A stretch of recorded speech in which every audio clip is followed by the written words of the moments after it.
ایک سال میں یہ گردشی قرضے کے اندر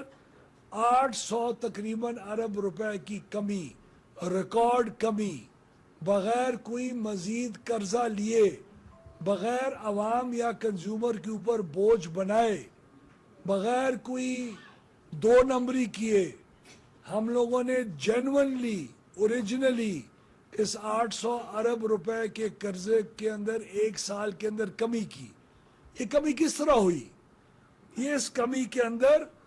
242 ارب روپے ہمارے اس پاور ڈویژن کی محنت سے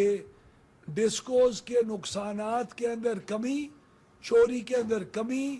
بہتر ریکوریز اور بہتر فائنینشل مینجمنٹ،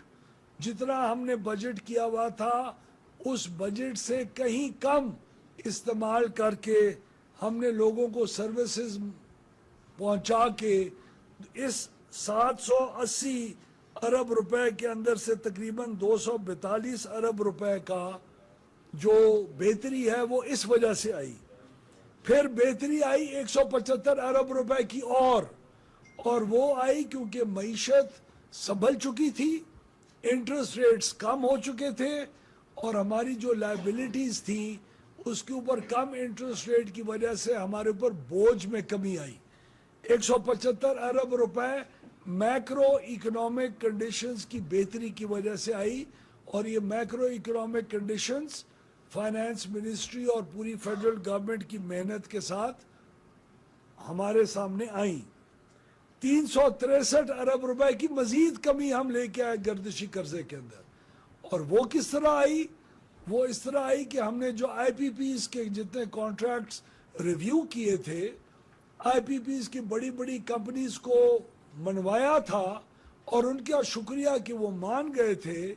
اور ہم نے میوچولی اگریڈ ٹرمز کے اوپر کانٹریکٹس کو ریویو کیا تھا، جس کے تحت 3600 ارب روپے کی بچت آئندہ مستقبل کے اندر ہم نے اپنے عوام کو نکال کے دی تھی۔ اس کا اندر لیٹ پیمنٹ چارجز جو ہم ڈیو کرتے تھے، جو گردشی قرضے کا حصہ تھے،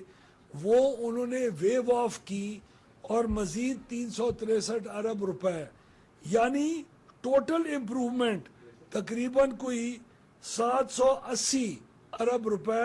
اور یہ سی ڈی فلو کی ایکچوئل امپروومنٹ ہے، اور ٹوٹل امپروومنٹ 816 ارب روپے کی آئی،